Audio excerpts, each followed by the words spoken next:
Hi friends, welcome to my channel. This is the fourth class of our wave optics chapter.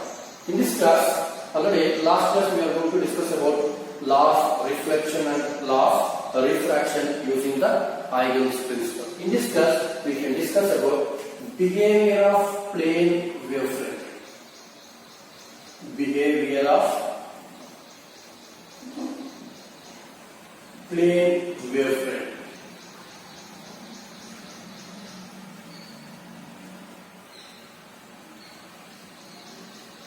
Behavior of plane wavefront. First one, when it is incident on a prism. Okay. First one, when it is incident on a prism. Okay. When a plane wavefront is incident on a prism, what happens? Second one, when a plane wavefront incident on a convex lens.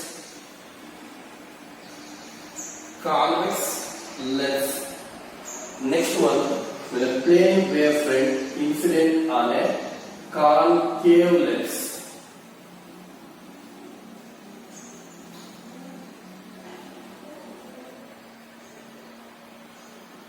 Okay. First one it will be prism, second one it will be convex lens, and third one it will be concave lens. Simple one. See, first what I am going to do is I am going to take a prism.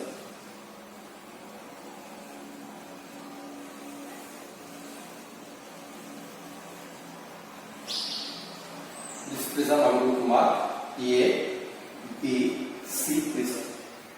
Okay, I am going to mark this to be A, B, C prism. In this prism, I am going to incident on a plane wavefront. Already people know that plane wavefront means, for example, I am going to take this as the parallel rays. Listen, these are the parallel rays. Here I am going to draw the normal plane wavefront means I am going to take like this. Listen, we are going to take the plane wavefront. This is the plane wavefront. Here also I am going to incident one plane wavefront. Simple here.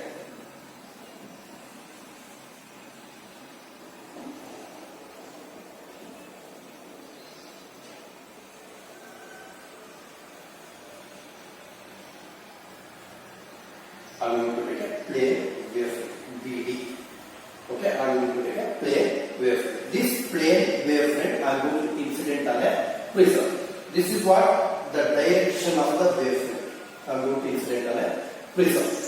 Okay, I am going to incident on a plane wavefront BD. When I am going to incident a plane wavefront BD on a prism, what happens? Now we can apply the Huygens principle. Each and every point of the given wavefront produces a secondary wave in all directions. Now here I am going to take what? 2 points. One will get point B, another will get point D. Okay, I am going to take there will be 2 points. One will get point B, another will get point D. Now what happens? Point B is going to produce a secondary wave at point C. I am going to assume in a particular time interval t seconds. In a particular time interval t second, this point B produces a secondary wave at point C, because that almost distance is going to travel in glass only. Now point D is there, no? That is going to be produces a secondary wave. For example, this point I am going to assume. Clear? Simple thing. Here is going to travel a less distance. This is going to travel what? More distance. Why means this is going to cover a less distance in glass. This is cover almost all more distance means maximum almost distance in glass only. This is going to cover almost distance in glass only. That's why it is going to cover a less distance. Yes or no? This is covers more distance in rarer medium. That's why it is going to cover a more distance. Okay. Now the tangent drawn to the secondary waves. Yes or no? The tangent drawn to the secondary waves gives the position of the new wavefront. Yes or no? Gives the position of the new wavefront. Means in a plane wavefront. When a plane wavefront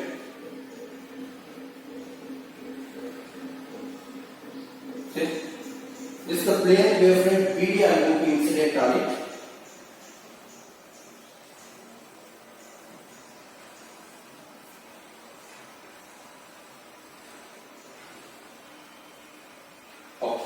Now plane wavefront BD is going to be incident on the prism. Again we are going to get the refracted wavefront is also what? Plane wavefront.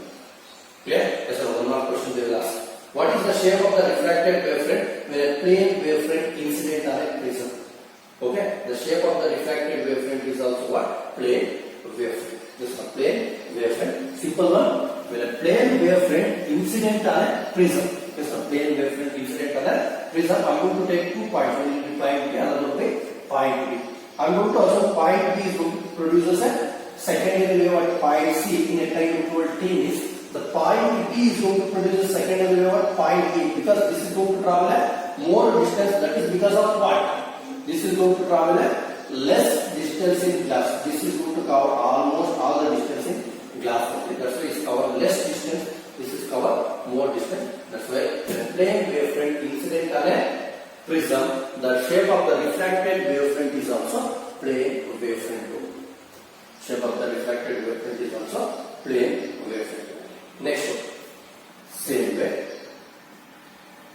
When we come to the convex lens. When we come to the convex lens. Now I am going to take a convex lens.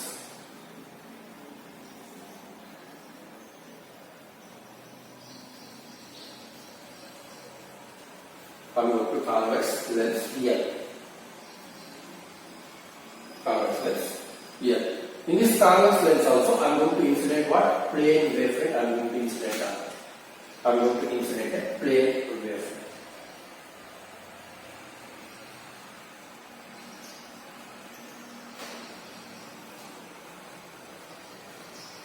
I am going to incident a plane wavefront A, B. A, B. I am going to incident on. Here, when I come.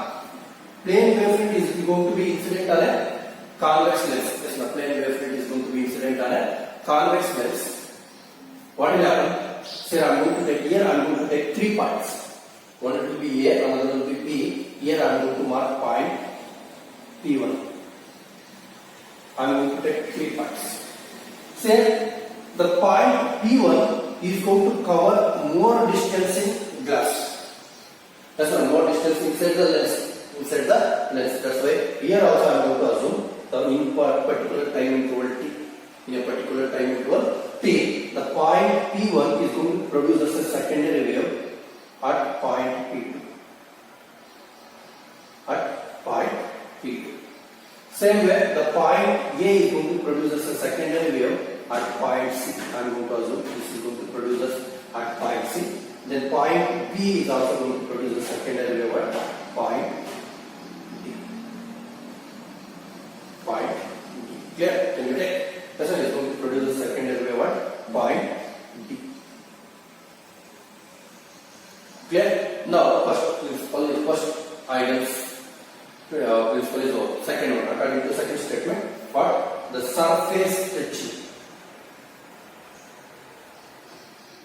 The surface touching all the secondary waves. Yes, the surface touching all the secondary waves gives the position of the new wavefront. Here, what will happen? Here.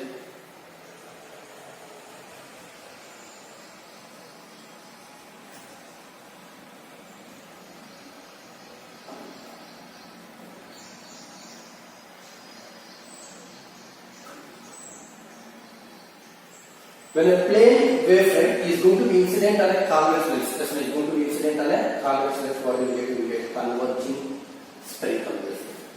Converging spherical wavefront. Converging spherical wavefront.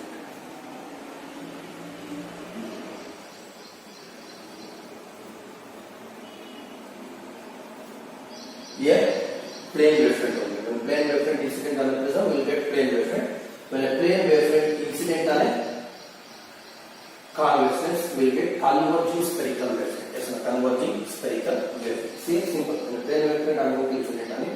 Point P is going to produce secondary wave at point P2, but A is going to produce at C, B is going to be produced at D. I am going to take. Now what will happen? Say I am going to draw the points. See here, all the points are going to be meet. When I am going to take a particular time interval, again I am going to increase the time interval. What will happen? They are going to meet at point F. means it is going to produce what? Converging spherical wave. Yes, converging spherical wave. Simple one. The last one more question. What is the shape of the refracted wavefront when a plane wavefront incident on a convex lens? Just like incident on a convex lens. The shape of the plane wavefront is what? Converging spherical wavefront. Yes, converging spherical wavefront. Now, same way, when a plane wavefront is going to be incident on a concave lens. Now here also I am going to take concave lens.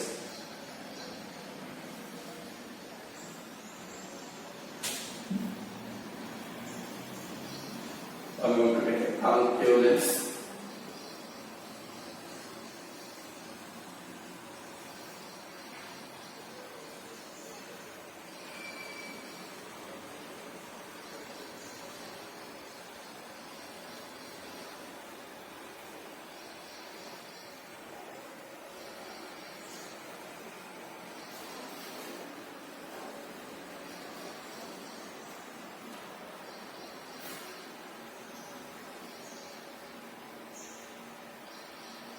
Okay, I am going to incident on. I am going to take a concave lens here. Okay, I am going to take a concave lens here. In this concave lens, what I am going to do? I am going to incident again. I am going to incident a plane wave.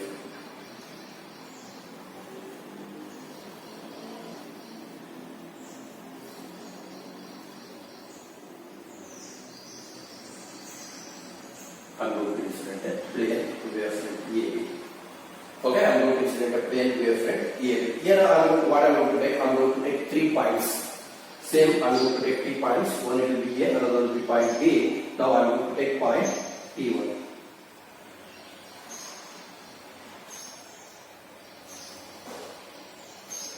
Point P1 I am going to take. Same way, now we can apply the Ayer's principle. Now see here, point A and point B will be at the end of the lens. Point P1 at the center of the prism is going to incident at the center of the prism.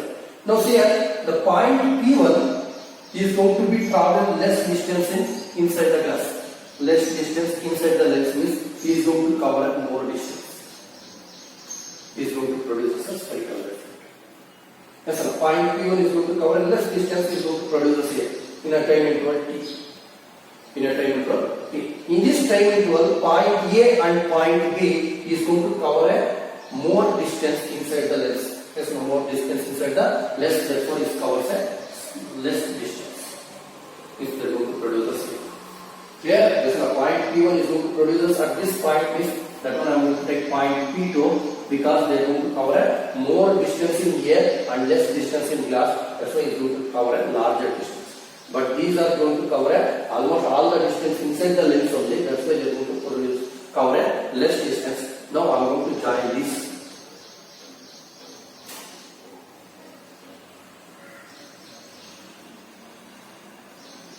Surface stitching all the secondary waves gives the position of the new wave. Means now when I place I am going to incident on it. What will happen?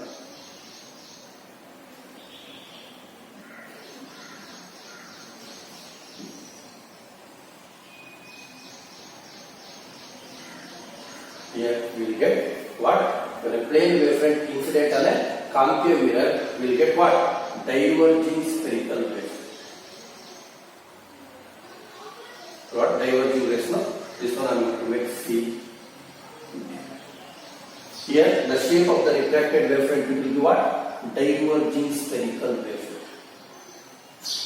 Diverging spherical wavefront.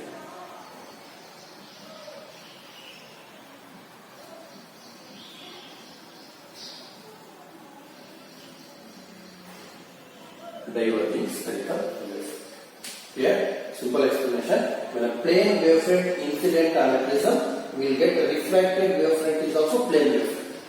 When a plane wavefront incident on a convex lens, the refracted wavefront shape is converging spherical wavefront. When a plane wavefront incident on a concave lens, the shape of the refracted wavefront is diverging spherical wavefront. Yes, diverging spherical wavefront. Here CD is diverging spherical wavefront. CD is diverging spherical wavefront. Here also CD is converging spherical wavefront. Here EC is plane wave. Same way here, instead of convex lens, if they give concave mirror, no, right? Here one more question again it will be, instead of concave lens, convex lens, they give a convex mirror. The shape of the reflected wavefront, this is the shape of the reflected wavefront. Mirror means reflection, no? Shape of the reflected wavefront will be diverging spherical wavefront. Same way, when a plane wavefront incident on a concave mirror, the shape of the reflected wavefront it will be converging spherical wave. Yes, a converging spherical wave. Here, convex mirror. Diverging spherical wave. Diverging spherical wave.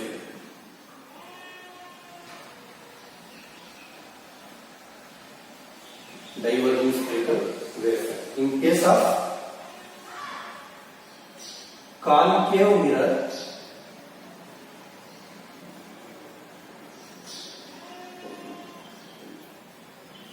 converging spherical wave.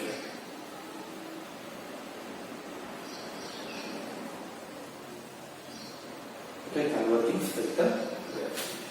Same way we can apply the concepts. Clear? This is about what?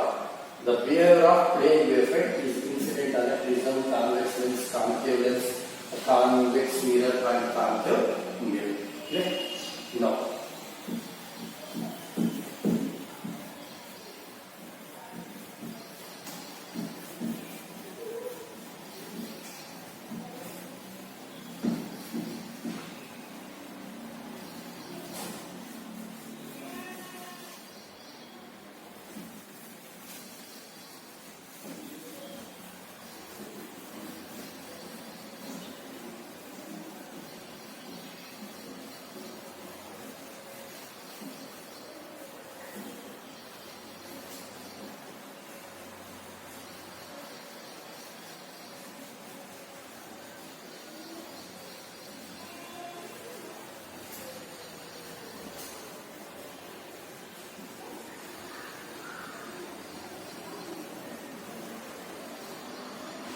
now Doppler effect.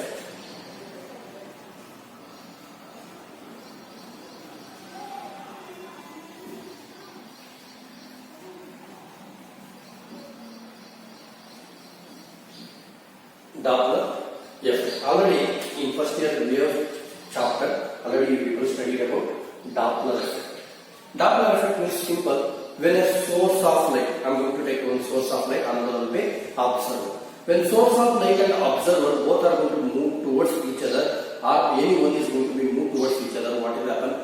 Frequency will increase, wavelength will decrease. Same way, when the source or observer, any one is going to move away from each other, what will happen? The frequency will decrease and wavelength is going to be increase. That one we are going to call as what? Doppler effect. Yes, Doppler effect. The apparent change in the frequency. Yes, now we are going to read the definition. The apparent change in the frequency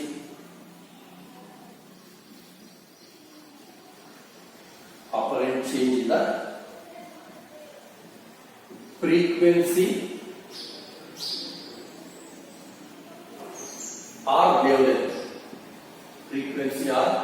wavelength of light waves, frequency or wavelength of light waves due to the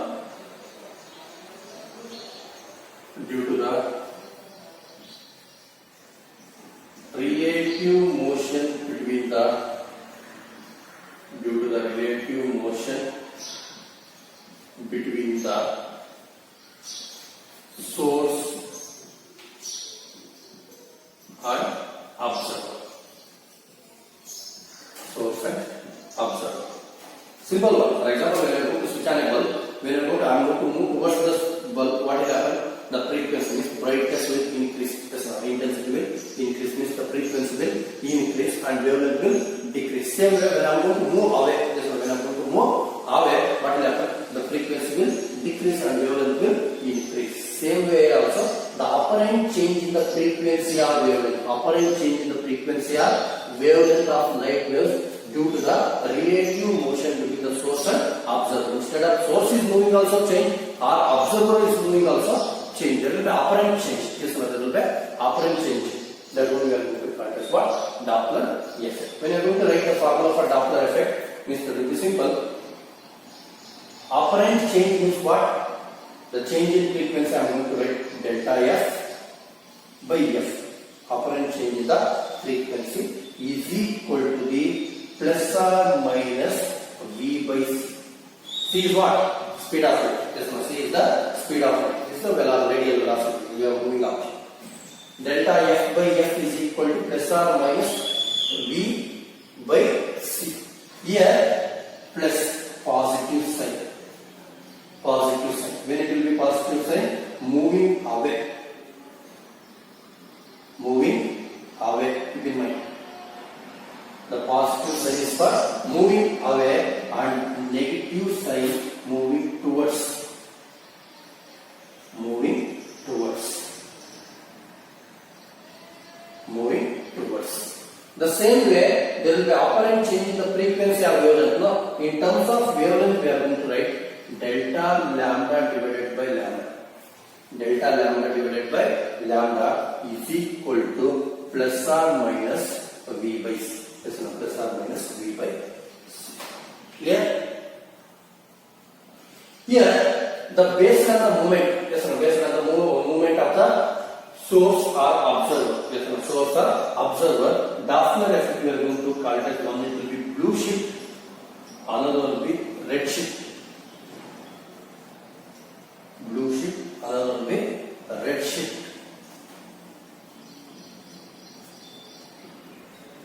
Blue shift, another will be red shift. In blue shift, means that will be simple. When the source and observer moving towards each other, what will happen? The frequency will increase and wavelength will decrease. This one we are going to call it as what? Blue shift. When a source or observer moving towards each other, the frequency will increase and wavelength will decrease. That one we are going to call it as what? Blue shift. Same way, red shift means that will be simple. When frequency decrease and wavelength increase. What will happen in red shift? When a source or observer moving away from each other. When they are going to move away from each other, what will happen? The apparent frequency, the frequency is going to be decreases and wavelength is going to be increases. That one we are going to call it as what? Red shift. That's what we are going to call it as red shift. This is about what? Doppler effect. The apparent change in the frequency or wavelength of light waves due to the relative motion between the source and observer. When I are going to write apparent changes, delta f by f is plus or minus v by c. In terms of wavelength, delta lambda by lambda is equal to plus or minus v by c. Here plus sign is the positive sign for the source or observer moving away, negative sign for when the source or observer moving towards each other. Yes, moving towards each other. Clear? Now, when we move to the next concept,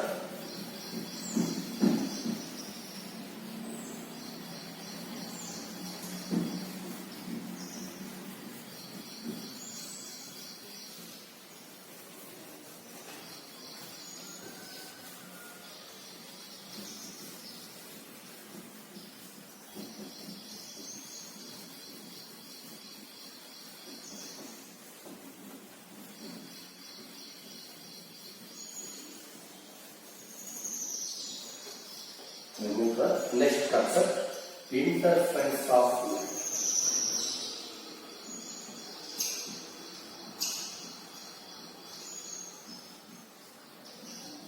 Interference. Simple. When I have to explain the concept of interference means, I am going to take a simple example. When I am going to switch on, I am going to take one bulb. one light source. I'm going to switch on. There is a particular intensity in the room. Yes, sir. Inside a room, I'm going to take one bulb. I'm going to switch on it. There is a particular intensity. Now again, what I'm going to do? I'm going to take one more light. Yes, sir. I'm going to take one more light, one more bulb. When I'm going to switch on both the bulbs, what will happen? The intensity is going to be increases. That's why the intensity or brightness in the room is going to be increases. Why? Means the light wave from one bulb and light wave from the another bulb, what they will happen? They are going to superimpose. Yes, now the two light waves are going to be superimposed. When they are going to be superimposed, what will happen? The resultant wave having the more intensity or more brightness. So resultant wave having the more intensity or more brightness, that will be called interference. Simple. Okay. Here, what will happen when I am going to switch on one bulb, one light wave, switch on second bulb, second light wave. They are going to be superimposed, redistribute. Means we are going to get the resultant wave, means that will be redistribution. Simple one. The modification in the redistribution of light energy. Modification in the redistribution of light energy. Redistribution of light energy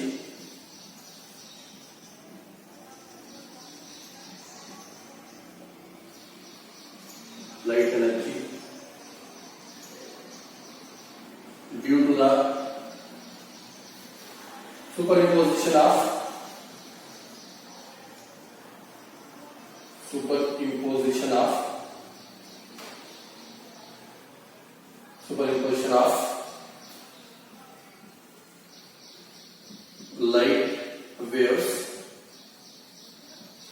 light waves from two coherent sources.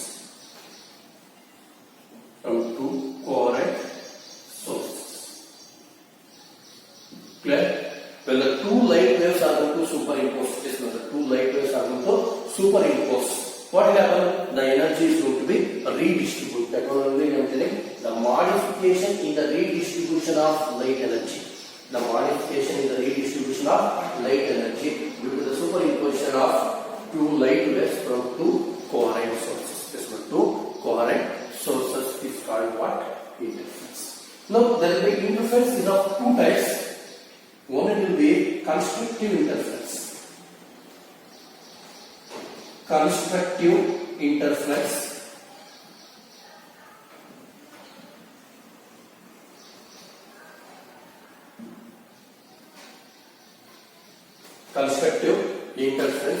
Second one will be destructive interference.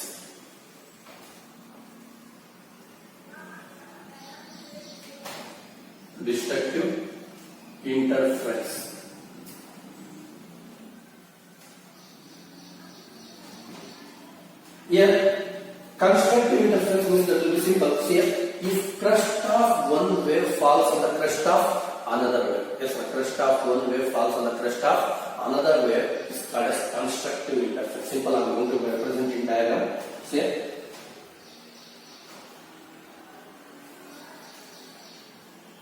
I am going to take one wave. I am going to take displacement of the wave, it will be y1. I am going to take one wave, the displacement of the wave it will be y1. Now what I am going to take means I am going to take one more wave. I am going to take one more wave.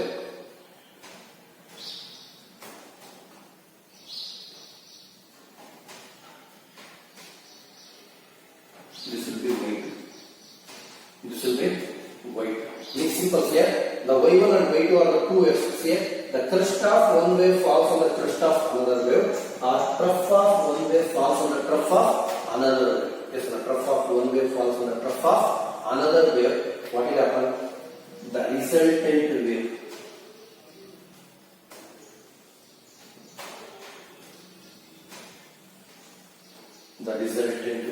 Here the y is equal to y1 plus y2. Yes, the y is equal to y1 plus y2. This one we are going to call as what? Constructive interference. Means the crest of one wave falls on the crest of another wave, or trough of one wave falls on the trough of another wave is called constructive interference. Otherwise, the two light waves are in phase. Yes, no, the two light waves are in phase. The resultant amplitude is equal to the sum of the amplitudes of the individual waves. Yes, no, sum of the amplitudes of the individual waves. We are going to call it as what? Constructive interference. Yes, no, we are going to call it as constructive interference. Clear? Yes, no, constructive interference. Okay, simple statement.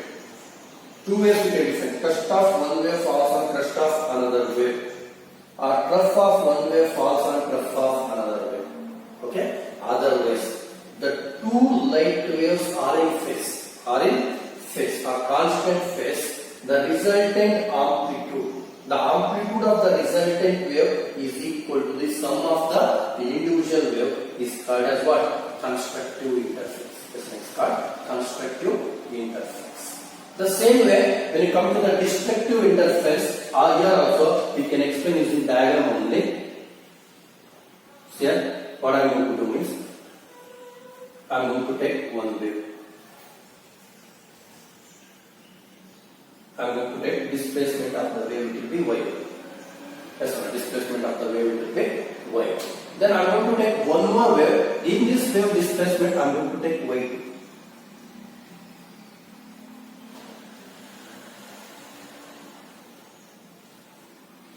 In this wave displacement, I am going to take y2. Now what happens here? The crest of one wave falls on trough of another wave. Yes, the crest of one wave falls on crest of another wave, or trough of one wave falls on crest of another wave is called destructive interference. This one is called destructive interference. Here, the crest of one wave falls on trough of another wave. Yes, the crest of one wave falls on trough of another wave is called destructive interference. In this one, when they are going to superimpose y1 and y2 are superimposed, what will happen? When they are going to superimpose, what will happen?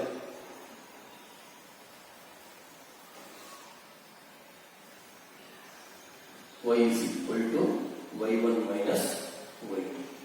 Y is equal to y1 minus y2. Simple one. When the two waves are differing phase, they are going to differing phase by 180 degree. They are differing phase by 180 degree. The resultant amplitude is equal to difference of the individual waves. Yes, the resultant amplitude is equal to difference of the individual waves is called destructive interference. Yes, it is called destructive interference. Means the crest of one wave falls on the trough of another wave. Yes, the crest of one wave falls on the trough of another wave. Or when the two waves are differing phase, yes, the two waves are differing phase by 180 degree. Yes, by 180 degree, the amplitude of the resultant wave is equal to the difference of the individual wave is called destructive interference. Here, they are differing same phase. The amplitude of the wave is equal to the sum of the individual waves. Here, amplitude is equal to difference of the individual is called destructive interference. Clear? Any doubt about constructive interference and destructive interference? Clear?